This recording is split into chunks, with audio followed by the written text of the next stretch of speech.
Vicar Beleaua pe Instagram. Nu puteți să spuneți vrăjeală. Vicar Beleaua pe Instagram. Căutați-mă și vedeți provocările. Vă rog frumos, băieți. Nu e țeapă, v-am mai spus. Voi puteți să scrieți țeapă până mâine. La ora 4 și un sfert sunt aici. Distribuiți la prietenii voștri.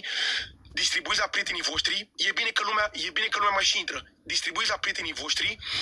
Distribuiți la prietenii voștri, la ce mai aveți la familie și la ora 4 și un sfert revenim cu provocarea, bine?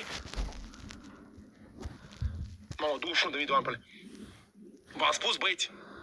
Chiar am vrea să fie țeapă. Nu e țeapă, băieți, nu e țeapă. V-am spus și vă repet de la bun început. Căutați Vicar Beleaua. Dați follow la Vicar Beleaua pe Instagram, follow Vicar Beleaua pe TikTok. Cine spune că este țeapă, ne vedem la 4 și un sfert. 4 și un sfert, băieți. Nu am brichetă, mă, frate, am uitat bricheta și iau și două lanterne, iau și două scaune.